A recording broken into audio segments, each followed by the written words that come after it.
Hi అండి, అందరికీ నమస్తే. వెల్కమ్ టు మై ఛానల్ మన పల్లె రుచి. ఈరోజు మన వీడియోలో ఎప్పుడూ ఒకే బ్రేక్ఫాస్ట్ కాకుండా హెల్తీగా ఉండే ఈ బన్ దోశని తయారు చేయడం ఎలాగో తెలుసుకుందాం. ఇందులో మనం క్యారెట్, ఆలుగడ్డ, ఉల్లిగడ్డ అన్నీ వేసుకుంటాం కాబట్టి మన హెల్త్కి చాలా మంచిది. దీన్ని మనం టమాటా చట్నీతో తింటే టేస్ట్ అనేది చాలా బాగుంటుంది.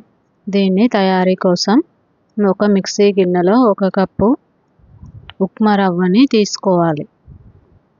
ఇందులోనే 1 కప్పు సన్నగా కట్ చేసుకున్న ఆలుగడ్డ ముక్కల్ని వేసుకోవాలి. అలాగే 1 కప్పు పెరుగుని తీసుకోవాలి. పెరుగు కొంచెం పుల్లగా ఉంటే మనకి దోశ అనే టేస్ట్ చాలా బాగుంటుంది. దీన్ని మెత్తగా గ్రైండ్ చేసుకోవాలి. ఇలా మెత్తగా గ్రైండ్ చేసుకున్న పేస్ట్ని ఒక గిన్నెలో వేసుకోవాలి. ఇలా వేసిన తర్వాత దీన్ని ఒక 10 నిమిషాలు మూత పెట్టి పక్కన పెట్టుకోవాలి. ఈలోపు మనం ఇందులో వేయడానికి కూరని రెడీ చేసుకుందాం.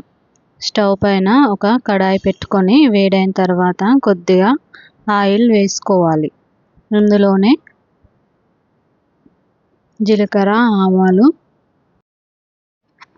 1 స్పూను శనగపప్పుని వేసుకోవాలి.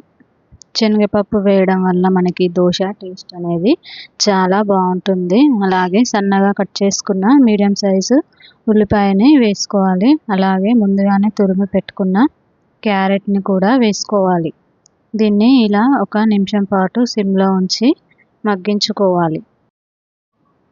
ఇలా కొద్దిగా కలర్ మారేంత వరకు కలుపుకోవాలి.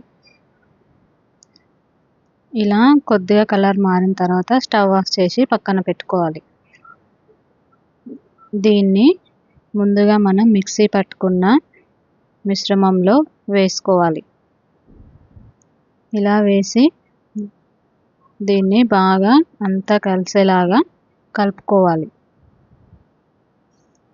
ఇలా మనకి ఈ పిండి అనేది దోశ పిండిలాగా బాగా మెత్తగా ఉండాలి. ఇందులోనే కొద్దిగా సన్నగా కట్ చేసి పెట్టుకున్న టమాటా ముక్కల్ని కూడా వేసుకోవాలి. ఇవన్నీ వేయడం వల్ల మనకి దోశ టేస్ట్ అనేది చాలా బాగుంటుంది. మన హెల్త్కి కూడా చాలా మంచిది. మనం ఎప్పుడు దోశ, ఇడ్లీ, ఉప్మానే కాకుండా ఇలా కొత్తగా ట్రై చేస్తే పిల్లలు కూడా ఎంతో ఇష్టంగా తింటారు. ఇందులోనే రుచికి సరిపడా ఉప్పు కూడా వేసుకోవాలి. ఇలా మొత్తం కలిసేలాగా పిండి మొత్తాన్ని బాగా కలుపుకోవాలి. పిండి అనేది ఈ విధంగా వీడియోలో చూపించిన విధంగా ఉండాలి. మరీ లూజ్గా కాకుండా మరీ గట్టిగా కాకుండా ఇలా ఉంటే మనకి బన్ దోశ అనేది చాలా బాగా వస్తుంది.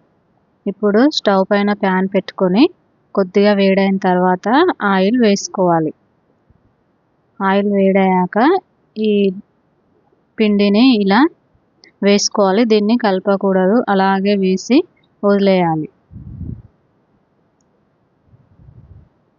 ఇలా వేసిన తర్వాత దీన్ని వెంటనే తిప్పకుండా 1 నిమిషం పాటు సిమ్లో ఉడికించుకోవాలి. మూత పెట్టి మనం దీన్ని సిమ్లో ఉడికించుకోవాలి. అలా అయితే లోపటి వరకు బాగా ఉడికిపోయి ఈ దోశ టేస్ట్ అనేది చాలా బాగుంటుంది. ఇలా ఒకవైపు కాలిన తర్వాత దీన్ని రెండొక వైపుకి తిప్పుకోవాలి. చూసారా ఎంత బాగా ఫ్రై అయిందో. ఇలా 2 వైపులా తిప్పుకుంటూ దీన్ని మంచి కలర్ వచ్చేంత వరకు ఫ్రై చేసుకొని పక్కన పెట్టుకోవాలి.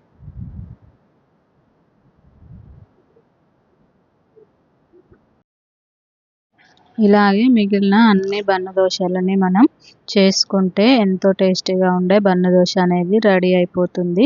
దీన్ని చేసుకోవడానికి మనకి ఎక్కువ టైం కూడా పట్టదండి. పిండి నానబెట్టుకొని రుబ్బాల్సిన పని కూడా లేదు. అప్పటికప్పుడు 10 నిమిషాల్లో చేసుకునే టిఫిన్ ఇది. మన హెల్త్కి కూడా చాలా మంచిది.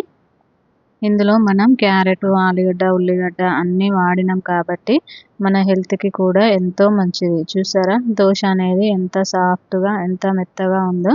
దీన్ని కనుక పల్లి చట్నీతో కానీ లేదా టమాటా చట్నీతో కానీ తింటే టేస్ట్ అనేది ఎంతో బాగుంటుంది. మీకు కూడా తప్పకుండా ఇది నచ్చుతుంది. మీకు కనుక ఈ వీడియో నచ్చినట్లయితే లైక్ చేయండి, షేర్ చేయండి, కామెంట్ చేయండి. మరిన్ని మంచి వీడియోస్ కోసం మా ఛానల్ మన పల్లె రుచిని సబ్స్క్రైబ్ చేసుకోండి.